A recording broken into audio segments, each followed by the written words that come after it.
বেঈমান, তুই একদিন টাকার কারণে আমার ছাইরা গেছস, এখন টাকা নে নে। দেখ আমি এখন কত টাকা ইনকাম করি। শোন, তুই আমারে কইছস না আমার মাত্র 10,000 টাকা স্যালারি, এর লাগি আরেক পোলার হাত ধরে গেছস। আজকে দেখ আমি লাখ লাখ টাকা ইনকাম করি, কত টাকা নিবি নে।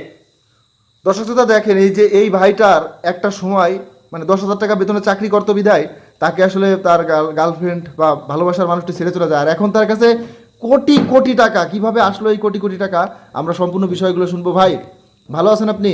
জি ভাই, আলহামদুলিল্লাহ ভালো আছি। আচ্ছা ভাই, বিষয়টা কি বলেন তো ভাই? এই যে টাকা পয়সা নিয়ে চলে আসছেন ভাই, তাও আবার একটা ইন্টারভিউ করার জন্য আমাদেরকে 5 লাখ টাকা সাচ্ছেন ভাই। আমরা তো টাকা নিয়ে ইন্টারভিউ করি না, বিষয়টা বলেন তো। ভাই সত্য কথা বলতে 2012 সাল থেকে আমি ভালো নেই। 2012 সাল থেকে আমি ভালো নেই। আমার 10 বছরের সংসার সে ছেড়ে চলে গেছে। 10 বছরের সংসার ছেড়ে চলে গেছে? জি ভাই। কি কারণে গেল?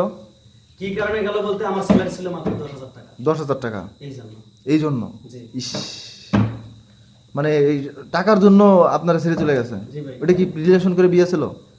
হ্যাঁ ভাই, রিলেশনে ছিল। রিলেশন ছিল কত জীবনে বছর? ভাবতে পারিনি ভাই।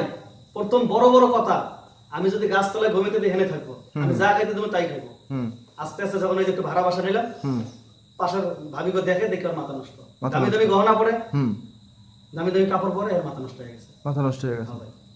আপনার ছেড়ে চলে গেল। জি ভাই। আচ্ছা ভাই, এই যে যে আপনার কাছে এখন এই কত টাকা আছে? এই জায়গা এখানে আছে ভাই মোটামুটি 35 লক্ষ আছে। 35 লক্ষ? আমার ব্যাংকেও টাকা আছে। ব্যাংকেও টাকা আছে, সেটা তো ভাই আলাদা হিসাব।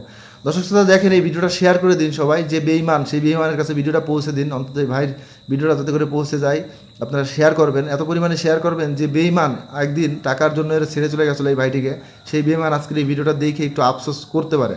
আচ্ছা ভাই, এখন আপনার হচ্ছে বয়স কত? আমার বয়স এখন চলতেছে 28। 28 বছর। এখন কি ভাই বিয়ে শাদী করার কোনো ইচ্ছা টিচ্ছা আছে? বিয়ে শাদীর আমার কোনো করার ইচ্ছা নেই। আমার শুধু এই আপনার অনলাইনে আসার একটাই মানে উদ্দেশ্য, খালি ওই বেঈমান না, বেঈমানের যে বাপ, ওরও বলতে চাই, কারণ ওর বাপের কারণে আমার এই সংসারটা ভেঙে গেছে। ভাই সারা জীবন আমি দেখে আছি, ছেলে যদি বিয়ে করে তাহলে মানে শ্বশুর বাড়ি থেকে অনেক কিছু দেয়, যৌতুক বলে অনেক কিছু দেয়। আর ওই নিমক হারাম আমার কাছে মেয়ে বিয়ে দিয়া প্রত্যেকটা মাসে মেরে ফোন দিয়ে কয় এটা আনবি ওটা আনবি, টাকা আনবি, হ্যান আনবি, ত্যান আনবি। হচ্ছে আর তখন তো আপনার অবস্থা খারাপ ছিল। অবস্থা খারাপ ছিল, মাত্র 10,000 টাকা স্যালারি। মাত্র 10,000 টাকা স্যালারি। আচ্ছা ভাই, আপনার যে বিয়ে হয়েছিল কোনো ছেলে মেয়ে ছিল ওই ইসা? না ভাই, ওই সময় আমার কোনো বাচ্চা কাচ্চা ছিল না। বাচ্চা কাচ্চা ছিল না কোনো? আর আচ্ছা, যে এই যে এত টাকা ভাই, এত টাকা আপনি আয় করলেন কিভাবে? কোনো আমাদের কি বলবেন বিষয়টা?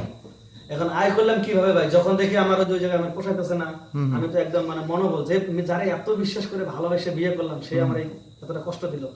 আমার এই জিনিসটা, আমার যে গার্মেন্টসের জিএম ছিল, সে আমার আর কি অনেক দিক দিয়ে হেল্প করছে। অনেক দিক দিয়ে হেল্প করছেন। আর সত্য কথা বলতে হবে, আমি যখন গার্মেন্টস জব করতাম, আমি একটা মানে একটা খুব একটা ভালো ওয়ার্কার ছিলাম। মানে আমি